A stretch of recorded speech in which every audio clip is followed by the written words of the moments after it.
पहले तो पूरे देश और दुनिया में रहने वाले सभी राम भक्त, सभी सनातनियों के लिए मंगल कामना करते हैं। और आपको भी साधुवाद।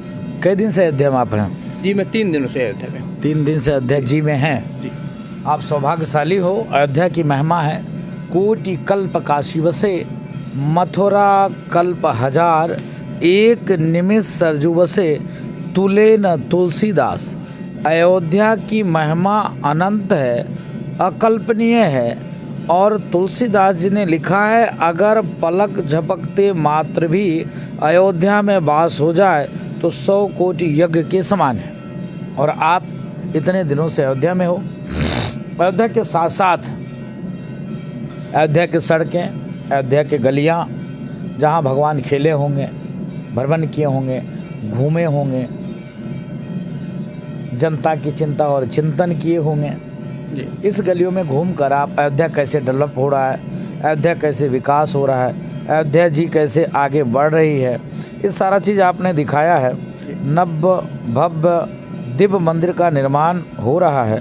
और मुझको लगता है कि अब आने वाले जो दिन है, जिस प्रकार से सनातन संस्कृति और भारत जब आज़ाद हुआ तो धर्म के आधार पर बटा, हिंदुस्तान और पाकिस्तान। लेकिन भारत हिंदुस्तान नहीं बन पाया, भारत भारत ही रह गया। और भारत से कट के जो भूभाग पाकिस्तान हुआ, वो शुद्ध रूप से इस्लामिक आतंकवादियों का अड्डा हो गया। लेकिन भारत सेकुलर हो गया और भारत में हर मतांतर, हर मजहब के मानने वाले लोग शांतिपूर्वक में हैं। लेकिन सांस्कृतिक आज़ादी हमको नहीं मिल पाई थी। आज़ादी तो मिली, सांस्कृतिक आज़ादी नहीं मिली। इसके नाते 22 तारीख को सांस्कृतिक आज़ादी का दिन है। भारत हिंदू राष्ट्र की ओर बढ़ रहा है, भारत विश्व गुरु होने की ओर अग्रसर है। जिस प्रकार से भारत हिंदू राष्ट्र की ओर एक एक कदम करके आगे बढ़ता हुआ, हिंदू राष्ट्र कोई तगमा नहीं है, माला जैसे राजू दास ने पहन रखा है, ऐसे कोई तगमा नहीं जैसे आपने गले में डाल रखा है। क्या है? Media centre. तो मीडिया सेंटर इसलिए लिखा है, तो तगमा आपका हो गया कि आप मीडिया के बंधु, इसलिए कार्ड पहने हो। हिंदू राष्ट्र का मतलब होता है सर्वे भवन्तु सुखिनः सर्वे सन्तु निरामया। विश्व बंधुत्व के साथ और वसुदेव कुटुम्बकम के साथ हम कार्य करते हैं, काम करते हैं। अभी आप लोग को कान में एक धुन सुनाई दे रही होगी आरती की। अभी आरती जब खत्म होगा तो वहाँ किसी पार्टी का एजेंट नहीं है, फिर भी बोलता क्या है, यहाँ राम जी का एजेंट है, हनुमान जी के सब चेले हैं, यहाँ गदा पार्टी है और रामादल है। उसमें एक ही आवाज़ लगाई जाती है, धर्म की जय हो, अधर्म का नाश हो, प्राणियों में सद्भाव हो, विश्व का कल्याण हो। आप समझो, जो सनातन संस्कृति विश्व कल्याण की भाव रखता हो, जो पद्धति हमको यह सिखाता हो, हिंदू जीवन पद्धति की वसुदेव कुटुम्बकम और सर्वे भवन्तु सुखिनः, तो भाई अब तो चकाचक है मामला। सब चकाचक भव्य दिव्य मंदिर का निर्माण हो रहा है। हम लोग उत्साहित हैं, आनंद पूर्वक हैं, मन प्रसन्नचित है, तन प्रफुल्लित है, आनंद पूर्वक हम लोग लगे हुए हैं। लोगों से जब बात की हमने तो लोग बोले कि आज ऐसा महसूस हो रहा है कि त्रेता वापस आ गया है। क्या यही रहा होगा? त्रेता का मतलब यही होता है, राम राज का मतलब यही होता है, किसी भी प्रकार से कोई रोक टोक किसी का नहीं हो, हर व्यक्ति को न्याय मिले। न्याय मिल रहा जी महाराज जी। एक चूँकि पुण्य का काम जरूर है, लेकिन फिर वही बात, विपक्ष क्या कहेंगे? विपक्ष तो कुत्ता है, भाव भाव भाव भाव भाव भाव चिल्ला रहा है। जब मंदिर नहीं बन रहा था तो ये बोल रहा था, ओ अटल बिहारी वाजपेयी जी बताओ, रामलला आओगे, मंदिर वहीं बनाएंगे, तारीख कभी नहीं बताओगे, बताओ तारीख कब बताओगे, प्रधानमंत्री तो हो गए तुम। जब डे टू डे सुनवाई की बात आई, तब इन्होंने कहा देश में तमाम लाख केस पड़े हुए हैं, राम जन्मभूमि मंदिर का डे टू डे क्यों सुनवाई हो। जब वो भी हुआ तो ये कहा दिया करे भाई अभी निर्माण मत करो, बीजेपी को फायदा मिल जाएगा। उससे भी नहीं हुआ तो ये कहा करे भाई अभी जो है कोरोना के नाम पर मंदिर बनवा रहा है। उससे भी नहीं हुआ तो अरे आदमी बहुत ज़्यादा है, मर जाएंगे। उससे भी नहीं हुआ तो ये कहा दिया कि अरे भाई अभी तो मंदिर तैयार ही नहीं हो रहा है, ज़बरदस्ती, ये बीजेपी का इवेंट है। तो ये कुत्ते हैं, भौंकना इनका काम है। जब हड्डी देखते हैं तो चिल्लाना शुरू कर देते हैं। तो उनको ये लगता है कि मुस्लिम जो हड्डी है ना, मुस्लिम वोटर, वो मुस्लिम वोटर इधर से उधर खिसक ना जाए, तो हड्डी देखकर कुत्ता चिल्लाता है, मांस के लोथरा देखकर। तो जितने बामी कामी कालेमी हैं सबको जो है एक ही चीज़ दिख रहा है, हड्डी। तो ये मुस्लिम जो हड्डी जो है इसको देखकर सब भौं भौं चिल्ला रहे, कोई इधर खींच रहा है, कोई इधर खींच रहा है। सबसे बड़ा सेकुलर कौन? सेकुलरिज्म का यही मतलब होता है, सबका साथ सबका विकास। लेकिन ये लोग सेकुलरिज्म का मतलब अलग है इनका।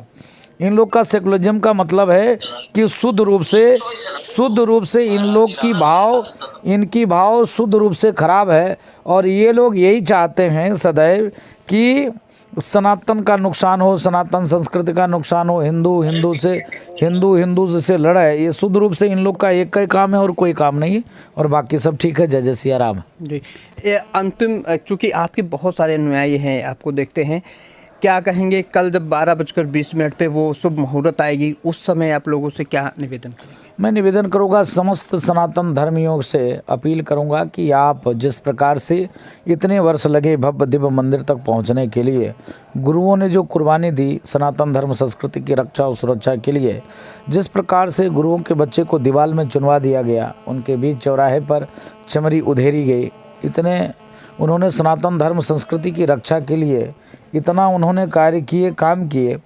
लेकिन अब एक ही निवेदन है कि आप अपने अपने मंदिर में या तो अपने अपने घर में ही, क्योंकि कल का डेट में हर व्यक्ति पूरा 140 करोड़ देशवासी नहीं आ पाएंगे। 140 करोड़ इसलिए मैंने कहा कि 140 करोड़ में हर व्यक्ति है, हर मतांतर के मानने वाले हैं, हर व्यक्ति यहाँ तक नहीं पहुँच सकता है। इसके नाते 140 करोड़ देशवासी से ये अपील है कि जो हिंदू है वो मंदिर में जाएं, भगवान से प्रार्थना करें कि हे प्रभु, भव्य दिव्य मंदिर निर्माण हो रहा है, खूब गाएं बजाएं, आरती करें, प्रसाद बांटें और शाम को 5 दीपक जलाएं। मुसलमान हैं वो मस्जिद में जाएं, भगवान राम की फ़ोटो रखें और भगवान राम से प्रार्थना करें कि हे प्रभु राम, बड़ी कृपा है आपकी, ऐसे ही कृपा दृष्टि आपकी बनी रहे और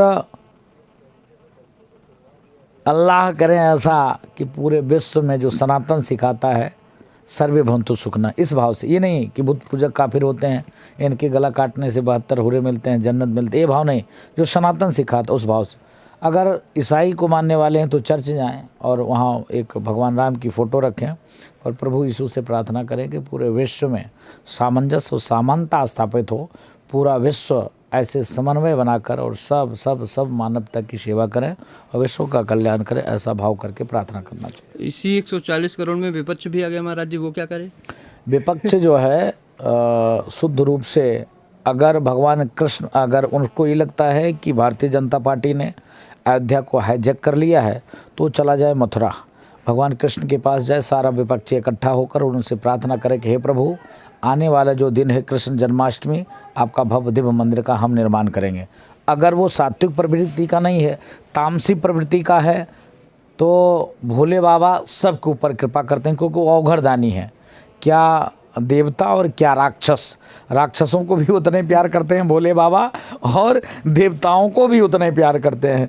देवता तो थोड़ा सा शर्माते वहाँ तक वरदान मांगते हैं, लेकिन राक्षस को इतना वरदान भगवान भोले दे देते हैं, भगवान भोले को भी कभी काल भागना पड़ता है तो चले आवे कहाँ?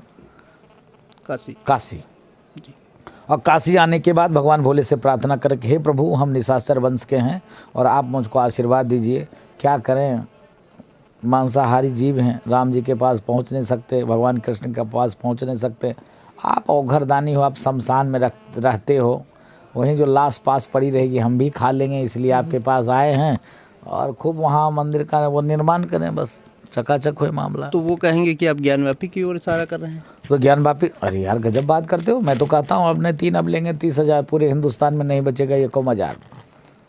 देखिए, ये थे महंत राजूदास जी, और जो बेबाक अपने बातों के लिए जाने जाते हैं, और फिर आज उन्होंने कहा विपक्ष को, फिर कहा और सद्बुद्धि की बात की। आप ऐसे ही हमारे साथ बने रहे हो, देखते रहे।